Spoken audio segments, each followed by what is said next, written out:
Señoras y señores, muy buenos días. Bienvenidos al segundo día de la agenda académica de la versión número 12 de la Feria Minera, organizada por la Asociación Nacional de Empresarios de Colombia, ANDI. Nuevamente, de manera muy respetuosa, les pido el favor, pongan sus celulares en modo silencio para evitar interrupciones. Para dar inicio a este evento, invitamos al presidente de la ANDI, el doctor Bruce McMaster, que nos acompañe con unas palabras. Doctor Bruce, bienvenido.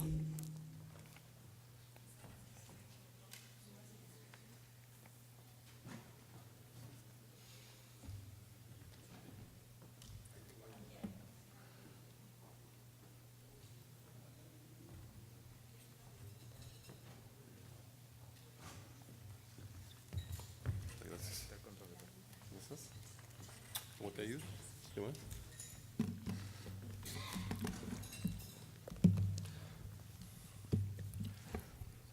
Bueno, buenos días, muchas gracias.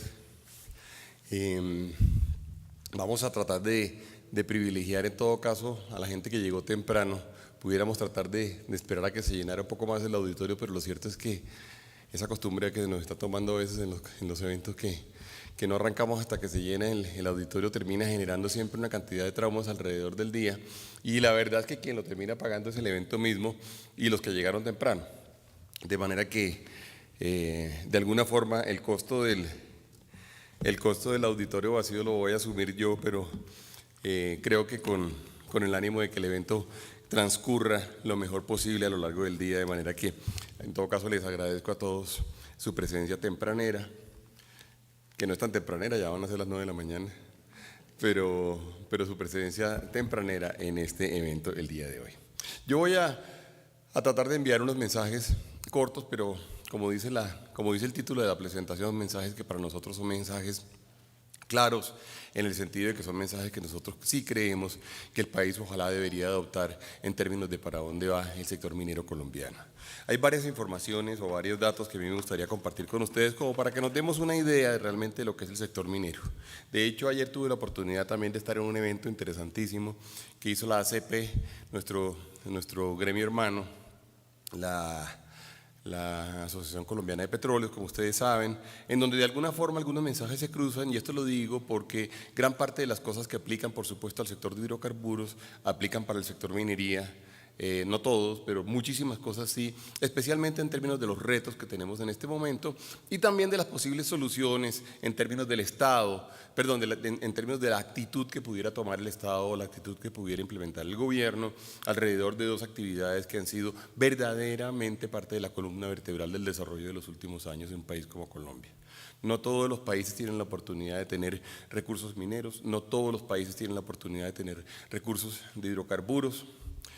En general, Colombia es un país rico en recursos energéticos, y eso es algo además a lo cual tenemos que sacarle ventaja, es decir, eso es algo de lo cual no nos podemos sentir nosotros, ni mucho menos avergonzados, sino por el contrario tenemos que ver cuáles son las ventajas que eso nos da en el contexto internacional y cómo podemos nosotros inclusive hacer que eso se transfiera a todo el resto de los eslabones de la cadena productiva y la cadena empresarial y la cadena, por supuesto, de bienestar. El computador estará por aquí, entra punto acá, ¿no? Sí. Ok, si uno quisiera ver como unos datos generales alrededor de lo que ha significado la industria, y aquí lo que tenemos es el crecimiento de la minería sin incluir el tema petrolero, uno pudiera ver cómo efectivamente durante el año 2010 al año 2014, y este dato, entre otras cosas, como porcentaje del PIB, perdón, este dato en términos de crecimiento, este dato no incluye el dato del 2000 al 2010, que es de alguna forma como el momento en el cual se presenta realmente el gran crecimiento petrolero. Aquí lo que tenemos es como la última, lo que ha venido sucediendo durante esta segunda década de este siglo. Entre el año 2010 y 2014 tenemos entonces un crecimiento que está en cerca del 2.6%. Esto, como ustedes saben, es bastante menos que lo que crece el resto de la economía. Esto, como ustedes saben, es casi la mitad de lo que crece la economía. Entonces, la idea que hay por allí de que la minería en ese momento se comenzó como a comer el resto de las actividades y que incluso fue de alguna forma, digamos, gran parte de De la responsable de lo que nosotros denominamos la enfermedad holandesa, pues no parece ser como tan claro. La enfermedad holandesa se viene a producir realmente es por el incremento en las exportaciones petroleras. Ahora sobre eso podemos hablar un poco porque yo tengo un par de teorías alrededor de cómo debería un país como Colombia enfrentarse a un fenómeno como es el de la enfermedad holandesa. En el año 2015 lo que tenemos es realmente un decrecimiento del 1.7%, y durante este año lo que tenemos es un exiguo, digamos, crecimiento del 0.8%, es decir, básicamente estamos estables. En términos de exportaciones sí hubo, digamos, un incremento importante y tuvimos un crecimiento del 5.2%, y esto es importante tenerlo en cuenta porque cuando ustedes ven las cifras, ustedes se encuentran con que las exportaciones mineras eran de cerca de 7.900 millones de dólares. Para el año 2015 esto se reduce significativamente y estamos hablando de cerca de 5.000 millones de dólares, y en el año 2016 lo que llevamos de enero a julio no son 6 meses, son 7 meses, por favor ténganlo en cuenta, es de 2.200 millones de dólares, es decir, seguramente vamos a estar en una cifra pues menor, quizá más cerca a los 4.000 millones que a los 5.000 millones durante el año 2016. Y un dato que es particularmente importante, y esto es importante transmitírselo a los economistas, a los macroeconomistas, al Ministerio de Hacienda, al Banco de la República, es el dato de la inversión extranjera que trae consigo la minería. Y ustedes que son expertos en el tema saben que la gran parte de la inversión minera tiene que ver no solamente con la apertura ni de nuevos proyectos, ni de nuevos desarrollos, sino tiene que ver con un CAPEX, que es el CAPEX operativo, es decir, la inversión que se realiza para que las inversiones efectivamente puedan funcionar y puedan operar. Una muy buena parte de esas inversiones son eso. Y vemos cómo, y esto es muy interesante, vemos cómo nuevamente en el periodo 2010-2014 teníamos unas inversiones de cerca de 2.200 millones de dólares, 2.270 millones de dólares. En el 2015 se bajaron significativamente y estamos hablando solo de 500 millones de dólares, y en el 2016 pues la verdad es que tenemos prácticamente una desinversión, es decir, lo que hemos tenido es un decremento significativo en el crecimiento de inversión relacionada con el sector minero. Esto, por supuesto, y decía yo, le importa a los economistas porque esto estaba financiando una muy buena parte del déficit de la cuenta corriente que ha tenido Colombia. Para los que no son economistas, la cuenta corriente, recuerden ustedes que de alguna forma trata de medir cómo se produce el balance entre ingresos y egresos de importaciones y exportaciones, y luego, digamos, cómo entran dos cuentas especiales, que son las cuentas de inversiones y las cuentas de crédito, a establecer una suma que sea una suma relativamente balanceada. Esta cuenta es una cuenta que es observada normalmente en mucho detalle, en gran detalle por los calificadores internacionales y por supuesto por las personas que están en condición o no de financiar a un país, es decir, la gente que invierte deuda en el país porque compra títulos del Tesoro o porque invierte en el país porque entra, por ejemplo, a financiar las operaciones privadas. De manera que esta cuenta es una cuenta que es particularmente importante desde el punto de vista de la macroeconomía. 2.000 millones de dólares en términos de la cuenta corriente para un país como Colombia es mucho dinero. 2.000 millones de dólares, bueno, ustedes saben, estamos hablando de cerca de 7 billones de pesos. 7 billones de pesos hoy en día es cerca del 1% del Producto Interno Bruto colombiano. De manera que es una cuenta que hace mella, es decir, cuando el ministro de Hacienda se sienta a mirar sus cuentas, el Banco de la República, tener cualquier cosa que pese el 1% del PIB, digamos, es algo que amerita muchas horas de trabajo del ministro de Hacienda y amerita muchas horas de trabajo de su equipo técnico. Tiene, para ponerlos en contexto, un punto del Producto Interno Bruto vale, por ejemplo, el GMF, es decir, las transferencias a las transacciones financieras, o un punto del PIB vale, por ejemplo, el impuesto a la riqueza, o un punto del PIB vale, por ejemplo, el IVA a los bienes de capital. Es decir, cosas que son muy importantes en la economía que nosotros hemos venido tratando de desmontar, valen esto, exactamente, un punto del Producto Interno Bruto. Si uno viera como participación del Producto Interno Bruto, ahí sí es verdad la actividad minera no petrolera, vemos más o menos el mismo layout de slide, pero aquí lo que estamos viendo es la participación dentro del PIB, dentro de las exportaciones y dentro de la inversión extranjera. Vemos que la minería entre el año 2000 y el año 2014 representaban cerca del 2.3%, en el año 2015 fue el 2% y en el año 2016 es el 1.8% de un PIB que, por cierto, está creciendo menos este este año que lo que venía creciendo en todos los años. Es decir, es como un doble efecto de crecimiento que ustedes lo pueden observar, digamos, en las cifras, digamos, generales. En términos de exportaciones, la minería sí significaba cerca del 15% de las exportaciones, el 14% durante el año 2015 y estamos en este momento en el 13.3%. Y en términos de la inversión extranjera, y esto es muy interesante, éramos cerca del 20% de las inversiones, desde la inversión, es decir, 18%, en el año pasado fue el 4.4% y en este momento pues prácticamente no existe. Y no existe en el momento en el que la cuenta corriente se encuentra en uno de sus mayores momentos de estrés. Entre otras cosas, por favor, ténganlo en cuenta, recuerden ustedes que ha habido un cambio importante en la tasa de cambio. Al haber habido un cambio importante en la tasa de cambio hay un efecto de devaluación sobre el servicio de la deuda que hace que Colombia reciba una presión adicional. Es decir, la deuda que nosotros debíamos en dólares hay que servirla, hay que pagar las amortizaciones del crédito, hay que pagar también los intereses de la deuda y tenemos, por supuesto, con una mayor tasa de cambio, tenemos muchos más pesos que pagarle nosotros los colombianos, los privados y los públicos. De manera que el hecho de que hoy no esté participando pues llama muchísimo la atención. Los presupuestos de prospección durante los próximos años pues no son particularmente buenos. Ustedes ven que tenemos que hay unos presupuestos que han reducido, digamos, el 47%, se han reducido en el 47% respecto de la proyección que teníamos en el año 2012. Adicionalmente, y esto como lo venía mencionando ahorita, las empresas mineras redujeron el gasto en exploración, y la inversión. Y no se espera que haya cambios importantes hasta el año 2017. Y por otra parte, y esto sí es interesante, la verdad es que de las pocas externalidades buenas que ha traído toda esta situación es que ha habido una reducción de costos significativa en este sector y en el sector de hidrocarburos. Es decir, a uno le llama la atención digamos el espacio para eficiencias que en todo caso se ha podido encontrar por la vía de que las cosas se han puesto un poco más difíciles. Las cosas se han puesto un poco más difíciles. Y voy a hablar, por ejemplo, del tema, del tema petrolero. Ustedes saben, un petróleo por encima de $100 producía unas utilidades, pero por encima de 80 pues producía otras, pero por encima de 60 producía otras, pero $60 evidentemente las compañías son rentables. Inclusive hay compañías que son rentables a $50 y hay compañías que son rentables a $43. Y no todas las operaciones son rentables, por supuesto, esos precios, pero evidentemente sí se produce un efecto, digamos, de competitividad que es muy importante y de racionalización de activos. Y esto pues esto por supuesto se refleja al final, digamos, en lo que podamos nosotros vivir en el futuro cuando tengamos mejores precios y la capacidad que tengamos de establecer una política disciplinada de mantener la estructura de costos hacia el futuro.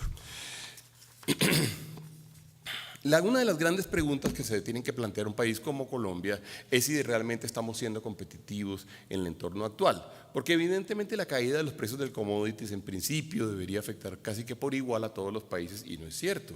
Hay países que tienen mejores condiciones y hay países que han sido capaces de absorber mucho mejor el choque que se ha venido presentando en el precio internacional. Es así como Colombia hoy en día es el país número 9 en términos de países interesantes para la inversión en minería.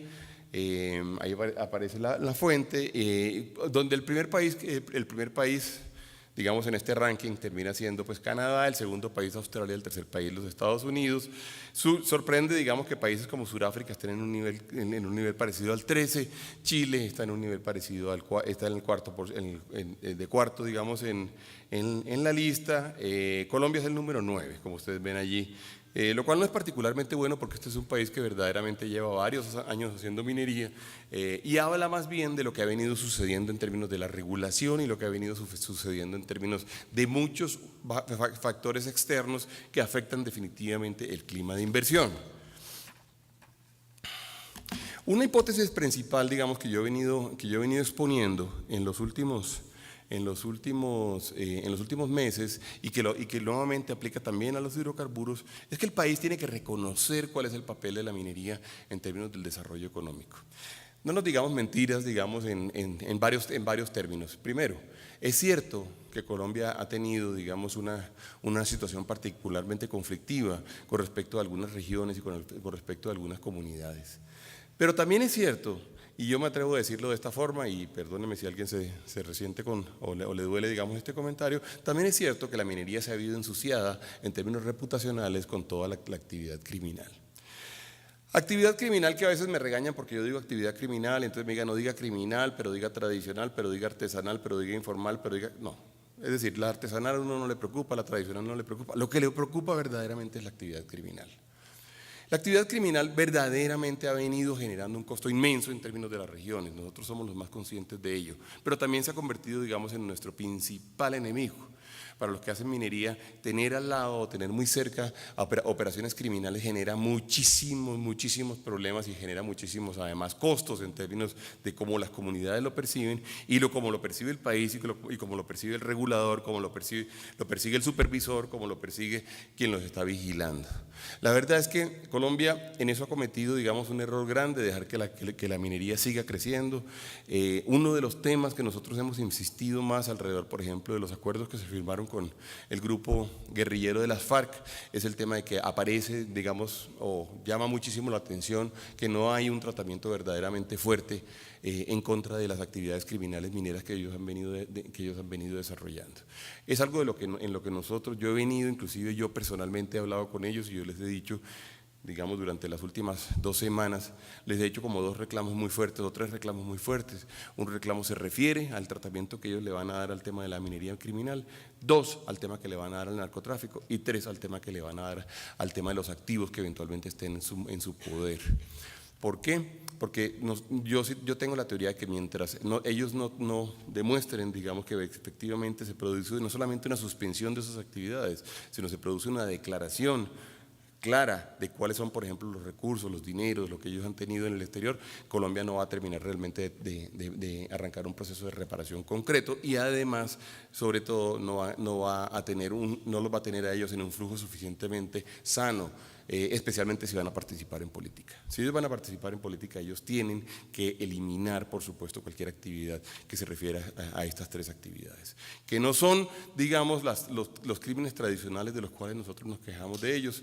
Nos quejamos mucho, por supuesto, de todos los actos violentos, nos quejamos de los actos armados, nos quejamos mucho del secuestro, pero evidentemente estas otras 3 cosas son cosas que requieren un desarrollo importante y además, por cierto, tiene que ser un desarrollo inmediato.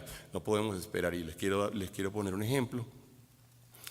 Ustedes saben que hay un programa de sustitución de cultivos, perdón que me desvíe un poco, pero quiero que ustedes entiendan la preocupación. Ustedes saben que hay un programa de sustitución de cultivos ilícitos que está siendo planteado. Pues bueno, ese programa dice varias cosas. Ese programa dice que tiene que ser un programa que tiene que ser voluntario, no es un proceso de erradicación, sino es un proceso de sustitución, pero que de alguna forma los campesinos, y los campesinos no son las FARC, no hay ninguna razón para hacer una extrapolación, digamos, entre los dos. Sí ha habido presencia de las FARC evidentemente en el campo, pero ellos no son, pero son campesinos que están en este momento cultivando 200.000 hectáreas de coca, que de alguna forma tienen como destino o como vocación o como aspiración volverse pasta de coca, volverse cocaína y luego llegar a los mercados internacionales y luego producir una gran cantidad de dólares que se le van a devolver a la economía.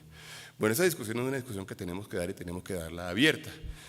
¿Qué va a pasar con exactamente todo lo que está sucediendo en términos de esa coca y cómo hacemos para que esa coca no llegue a ser nunca pasta de coca, no llegue a ser cocaína y no llegue a volverse dólares que terminen devolviéndose a la economía, que eventualmente puedan, por ejemplo, entrar a la política? Esa discusión es una discusión que Colombia tiene que dar. Yo ya personalmente me acerqué a ellos esta semana y les dije, bueno, nosotros esperamos de ustedes una respuesta pronta. Ahora, lo mismo pasa exactamente con la minería criminal. Es decir, esa pregunta es una pregunta que nos tienen que resolver y nos tienen que resolver pronto. De manera que hay que decir que el titular que aparece en este slide es un titular que se ve ensuciado, digamos, por el hecho de que ha habido toda esta otra actividad que pues nada tiene que ver con lo que hacen las compañías, nada tiene que ver con lo que hace el sector formal, nada tiene que ver con lo que hace el sector serio, pero que sin duda, digamos, afecta, digamos, la percepción alrededor del sector. Colombia tiene que reconocer este papel por las razones anteriores, porque digo las razones anteriores me refiero no a las que acabo de mencionar ahorita alrededor del acuerdo de las FARC, sino a las razones anteriores en términos de su participación en la economía, en la producción de divisas, en la producción de empleo, en la producción de impuestos, en la producción de regalías. Las empresas mineras formales generan riqueza, empleo y desarrollo social. Eso es algo que tenemos que nosotros reconocer. Y generan importantes cantidades de riqueza, importantes cantidades de empleo, y generan impuestos y generan regalías. Y eso es bueno para los países. Y hay muchos países que quisieran tener eso.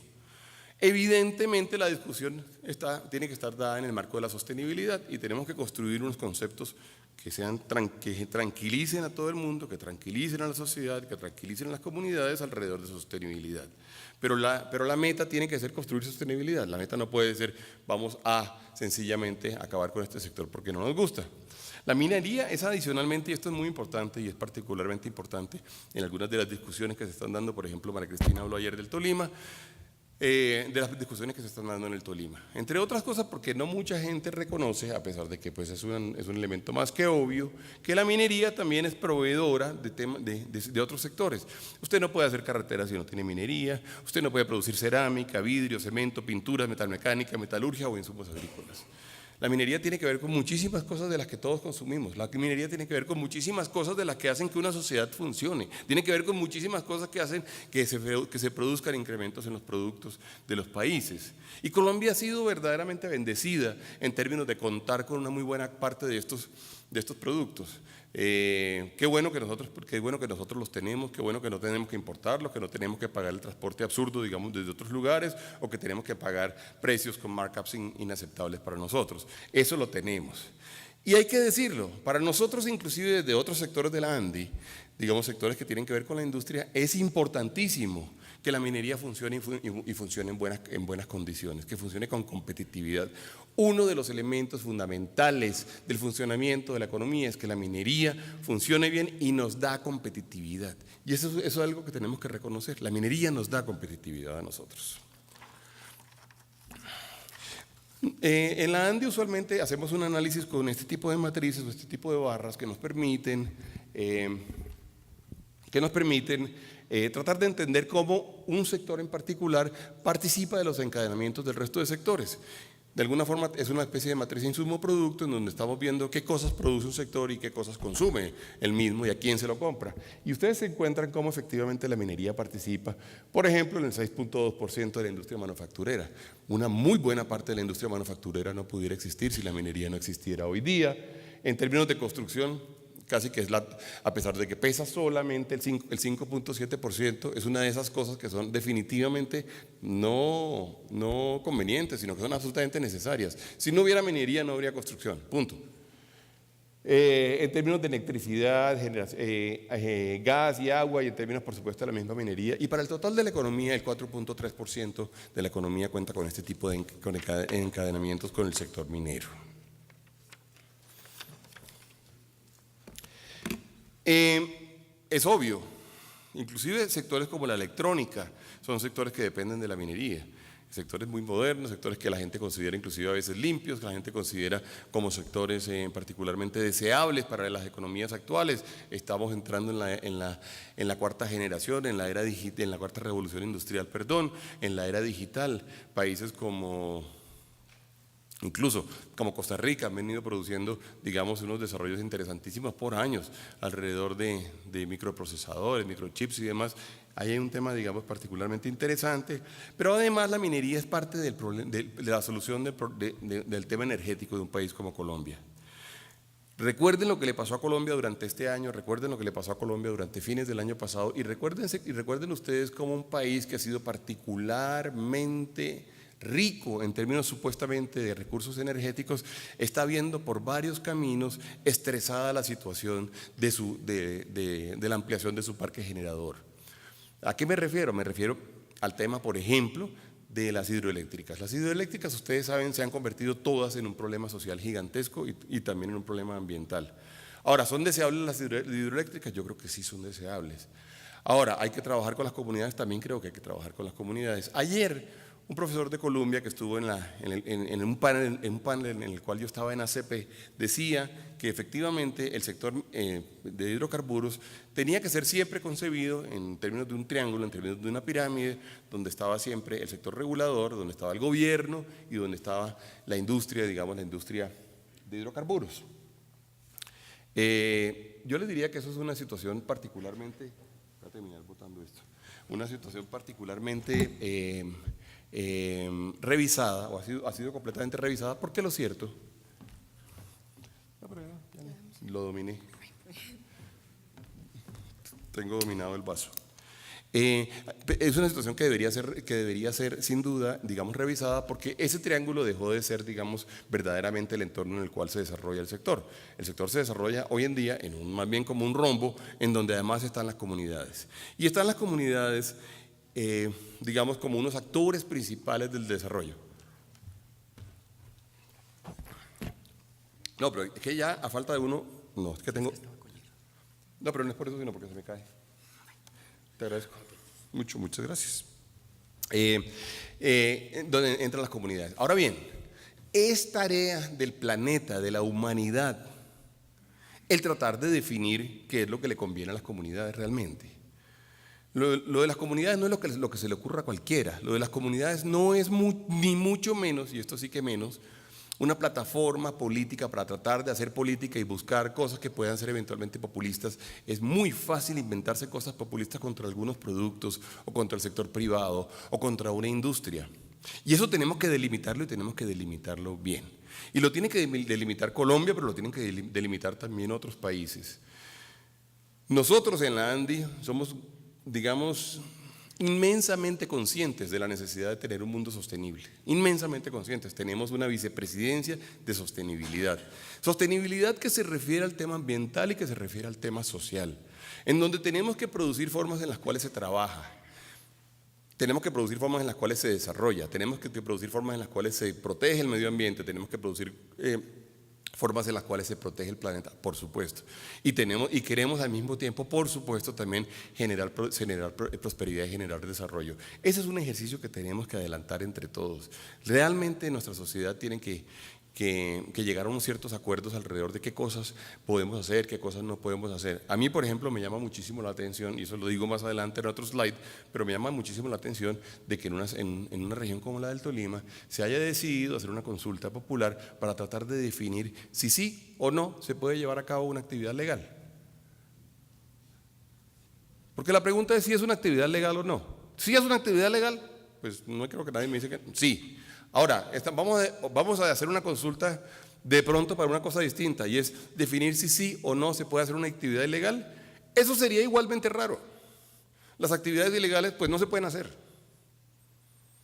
Y la legalidad realmente es una definición de si las cosas se pueden o no se pueden hacer, y esas son cosas que aparecen en la Constitución, aparecen en las leyes, etc. Ese es un desarrollo que tenemos que nosotros verdaderamente construir, pero hay que construirlo pronto, porque entre otras cosas esa incertidumbre jurídica no es aceptable para ningún sector y produce además una gran pérdida de recursos, pero produce pérdidas de empleo, produce pérdidas en inversión, produce pérdidas en atracción del país. El país se vuelve un país, digamos, entre comillas, dudoso en caso de que este tipo de acciones cogieran camino. De manera que esa es una conversación que tenemos que tener. Adicionalmente, digamos, nuestra Constitución pues planteó, digamos, en su momento, digamos, unos desarrollos que yo además les quiero decir, comparto, alrededor de la protección de las minorías, alrededor de protección de algunos grupos especiales, alrededor de protección de comunidades.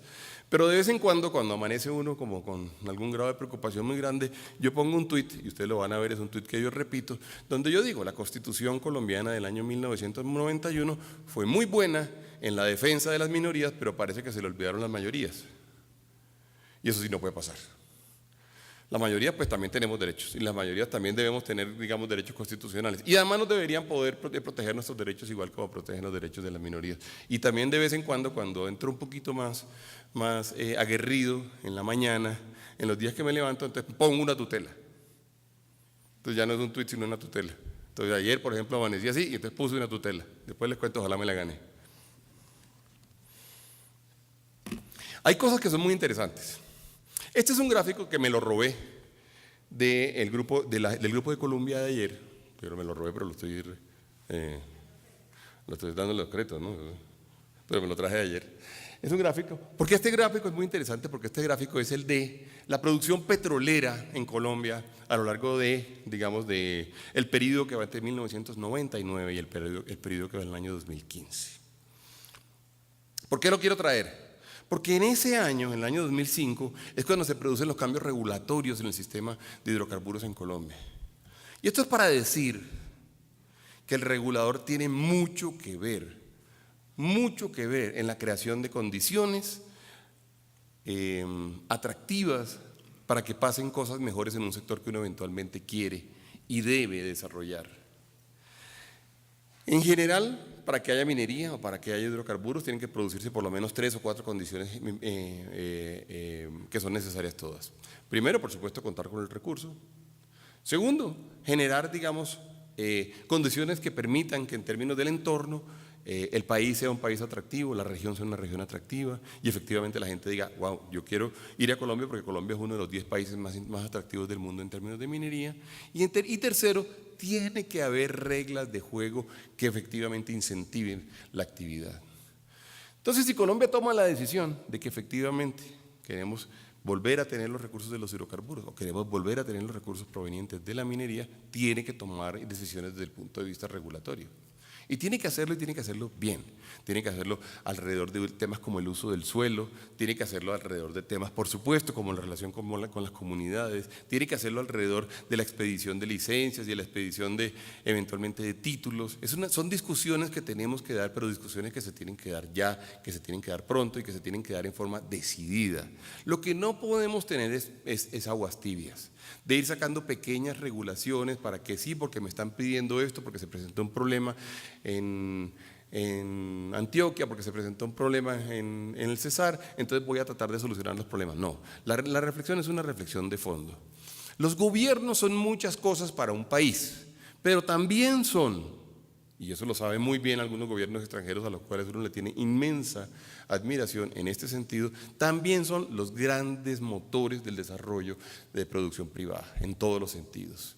Y es parte de lo que le preocupa a los gobiernos. Los gobiernos quieren tener sociedades prósperas, los gobiernos quieren tener sociedades atractivas para la inversión, los gobiernos quieren producir más, quieren que su PIB crezca, quieren que el PIB per cápita crezca.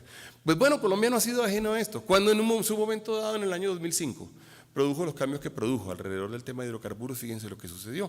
Y tenemos como un país que producía, la verdad es que yo creo que la proporción está un poco mal porque el dato es más, en el valle, digamos, estábamos hablando más de 600.000 barriles diarios, pasamos de 600.000 barriles diarios a más de 1 millón de barriles diarios, con las condiciones correctas, haciéndolo bien, definiendo cómo se podía hacer, sacando algunas cosas de Ecopetrol, permitiendo que los privados entraran, permitiendo hacer unas subastas por bloques, algo que hizo muy bien en su momento la ANH, de manera que este tipo de decisiones son decisiones que los países pueden tomar. Y lo mismo pasa en el sector minero, por supuesto. Bueno, esto de alguna forma lo he dicho, hay una gran cantidad de oportunidades en muchos sectores, esto es un poco, de alguna forma, una versión gráfica del otro slide que habíamos hecho. Pero hay que decir que Colombia, si eso es cierto, si lo que tenemos a nuestra disposición es cierto, si es verdad que tenemos una tradición minera tan antigua, pues nos tenemos que plantear de frente la pregunta, ¿esta oportunidad la vamos a dejar pasar o no la vamos a dejar pasar? ¿Y cómo vamos a hacer para hacerla bien? ¿Cómo vamos a hacer para hacerlo bien desde el punto de vista de sostenibilidad, desde el punto de vista monetario, desde el punto de vista de manejo de divisas, desde el punto de vista de estabilidad macroeconómica? Es evidente que hay departamentos que han sido tradicionalmente mineros y aquí quiero entrar, digamos, a una discusión que es la discusión famosa de la enfermedad holandesa. La enfermedad holandesa, todos ustedes saben cómo se produce, uno o dos productos que se venden, digamos, masivamente, que suele pasar que además son commodities, que producen un ingreso inmenso de divisas y que produciendo ese inmenso de divisas hacen que la tasa de cambio se disminuya. Entre muchos dólares a la economía, la tasa de cambio se disminuye. Con la tasa de cambio abajo, por supuesto, ¿qué pasa al resto de la economía? El resto de la economía pierde competitividad en términos relativos con el resto de la economía mundial, se vuelven caras las cosas colombianas y entonces efectivamente tenemos un efecto gigantesco en términos de lo que exportamos o no exportamos. En el caso de Colombia fue más que evidente, durante más de 7 u 8 años tuvimos efectivamente una enfermedad holandesa muy grande. La tasa de cambio, ustedes saben, llegó a niveles de 1.700 pesos para los extranjeros que han comprado hoy, por estos días dólares o han vendido dólares a cerca de 3.000 pesos. Les queremos decir que eso es una gran bendición para ustedes como visitantes hoy en día, porque hace 2 años los dólares estaban a 1.700 pesos. Eso hace que evidentemente el sector industrial pierda competitividad y que se pierda una gran cantidad de condiciones. La pregunta entonces es, ¿cómo se controla la enfermedad holandesa? La respuesta obvia que daría pues cualquier persona, digamos, Entonces no vendamos tantas cosas para que la tasa de cambio, no, eso no puede ser. Esa no puede ser la solución nunca, digamos, a la enfermedad holandesa. La enfermedad holandesa es verdaderamente una enfermedad que se produce resultado de una, entre comillas, bendición de la economía que nos permitió exportar muchas cosas. Lo que hay que hacer es buscar la manera para lograr eliminar el efecto sobre la tasa de cambio. Lo que hay que buscar es la forma, y esto pues los economistas dicen, ojalá no solo eliminarlo o no reducirlo, sino ojalá esterilizarlo. Es decir, que la economía casi que no se dé cuenta que están entrando todos esos dólares para que la tasa de cambio se mantenga competitiva. La tasa de cambio, evidentemente, sin minería y sin petróleo en Colombia, es de cerca de 3.000 o más, porque en todo caso hoy siguen entrando dólares, digamos, relacionados con esta economía. Y a eso se tienen que acomodar los industriales colombianos en términos de cómo pueden exportar al mundo. Lo que hay que hacer entonces es buscar mecanismos, y en eso Noruega lo ha hecho bastante bien, en esos otros países lo han hecho bastante bien, donde lo que hacen es generar mecanismos por los cuales, por ejemplo, el país… Otra vez volvemos a comprar dólares, sacamos los dólares, pagamos la deuda y generamos una demanda suficientemente grande para que contrarreste la oferta de dólares. Colombia fue muy torpe durante los últimos años en el manejo de la tasa de cambio, en el manejo monetario de este par de booms. Es muy importante además que tomemos decisiones hoy en día que nos permitan, ojalá, llegar a una conclusión relativamente efectiva en términos de a qué le podemos apostar nosotros. Entonces, lo que yo he venido argumentando es que no se trata de desmineralizar o despetrolizar la economía, sino se trata de diversificarlo, aprovechando, por supuesto, todos los beneficios que tiene contar con estos recursos en el futuro. El otro tema que es un tema muy interesante es el tema de las regalías. Es evidente, Colombia tuvo una reforma de regalías y básicamente lo que se hizo fue producir una reducción significativa de las regalías que recibían las regiones que eran productoras de minerales y de hidrocarburos. Lo cierto hoy en día es que aparentemente, y esto les quiero decir porque además yo estuve presente en las discusiones del acto legislativo, es decir, el acto que cambia la Constitución, que modificó las regalías. Lo cierto es que aparentemente ahí lo que tenemos es un incentivo perverso hoy en día, y yo he venido, como algunas otras personas hemos venido diciendo, creemos que vale la pena que eso lo vuelva a pensar Colombia. Creemos que vale la pena ver si nosotros logramos que las regalías logren volver a las regiones. Creemos que vale la pena pensar, quizás sí, en formas mucho más efectivas por las cuales se pueda controlar y se pueda supervisar el tipo de gasto que producen las regiones con estas regalías, pero evidentemente sí vale la pena que eventualmente volvamos a pensar en crear los incentivos correctos en las regiones para que las regalías vuelvan a las mismas y que de alguna forma, además yo me atrevo a argumentar, pudiera mitigar en gran parte, digamos, el descontento que en algunas regiones se pueda producir ante la presencia de algunas actividades mineras. Porque la verdad es que lo que uno se encuentra, y esto es el siguiente dato, es que discusiones como la de agua o minería resultan ser bastante menos verdaderas, menos relevantes, menos certeras cuando uno ve estos datos. Ustedes saben, la minería en Colombia no consume más del 1.8% del agua que se consume en el país, los hidrocarburos consumen cerca del 1.6% del agua que se consume en el país. Quien consume verdaderamente el agua, y esto hay que decirlo y esto sorprende a mucha gente, es verdaderamente la actividad agrícola y pecuaria. La actividad agrícola y pecuaria se consume casi cerca del 60% del agua que consumimos nosotros en el país. Actividad que nos parece, entre comillas, verde, que nos parece aceptable, que nos parece que sí se puede dar en cualquier sitio, pero ojo que ahí realmente lo que tenemos, para no hablar, y no quiero entrar en eso porque eso sería materia de otra conversación larga, de la emisión de CO2, las emisiones de CO2. Tampoco existe y no debería existir, si tenemos reglas claras y principios generales claros, dicotomía entre el medio ambiente y la minería. Tenemos que buscarnos evidentemente formas por las cuales haya cosas que son aceptables, haya cosas que no son aceptables y que todos sepamos qué es lo que sí es aceptable y qué es lo que no es aceptable y que evidentemente lo hagamos con criterios de sostenibilidad. Y le digo, nosotros no somos defensores de que se haga cualquier minería en cualquier sitio, por supuesto, no. Nosotros lo que decimos es, tenemos que entender cuáles son las reglas de juego y eso es lo que buscan además los inversionistas, los nacionales y los internacionales. Ver cómo logramos nosotros que efectivamente se produzcan condiciones claras que permitan hacer las inversiones y que permitan desarrollar esta actividad. Un capítulo que no me puedo saltar, si tocando este tema, es el tema de la certidumbre jurídica. Es evidente el problema de certidumbre jurídica que hay en el país. Aplica para este sector, pero aplica para muchas otras cosas en la vida diaria. Colombia tiene que hacer un trabajo para que, hombre, nos pongamos de acuerdo en cuáles son las reglas que tenemos y a qué las debemos aplicar. Colombia tiene que contar con reglas claras en términos y marcos claros en términos de institucionalidad. Por supuesto, de consultas previas, de consultas populares, de fallos de la Corte, licencias ambientales, uso del suelo, informalidad y ilegalidad. Yo he venido queriendo pues, invitar a las Cortes, especialmente a la Corte Constitucional, al Consejo de Estado y demás, a que hagamos un debate, además, pues lo más ilustrado posible alrededor de cuáles son las cosas que sí se pueden y que no se pueden hacer, pero además cuáles son las reglas que le aplican a la gente. Es tremendamente nocivo cuando estas Cortes producen fallos. Pueden ser fallos individuales, pero que terminan haciendo jurisprudencia, hay fallos individuales que terminan cambiando las reglas de juego. Que no, que sí, que ahora sí le tenemos que preguntar al señor tal y tal que si esto se puede hacer o no se puede hacer. Esa es una discusión en donde nosotros creemos que tenemos que tener unas reglas de juego, y en eso las Cortes nos tienen que acompañar, porque son de verdad los rectores de este tema, y ellos tienen que entender que un bien público es la certidumbre jurídica. La gente necesita, las leyes están construidas para que conozcamos cuál es el marco dentro del cual podemos actuar. No puede ser que las leyes sean motivo de incertidumbre, no deben serlo, están hechas para todo lo contrario, las leyes son para otras cosas.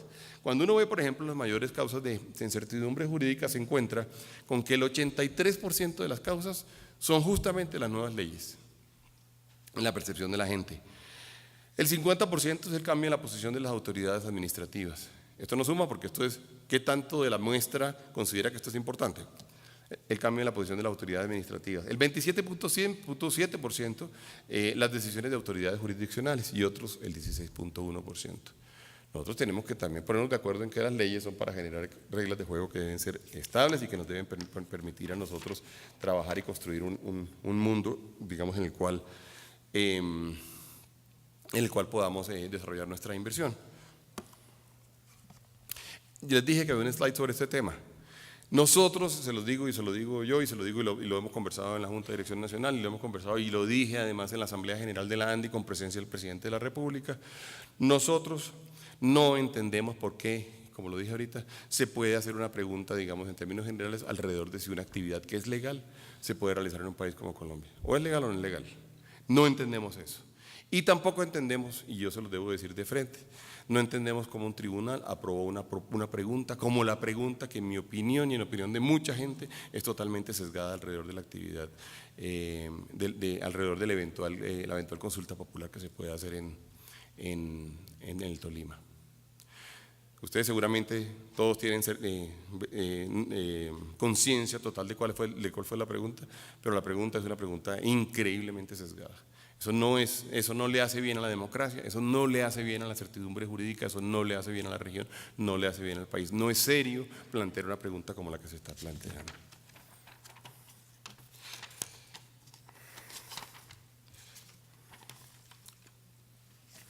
Nosotros, digamos, ya para terminar, yo quisiera resaltar que nosotros evidentemente estamos conscientes de que tenemos que articular las prioridades del sector con las regiones, con las prioridades de desarrollo productivo.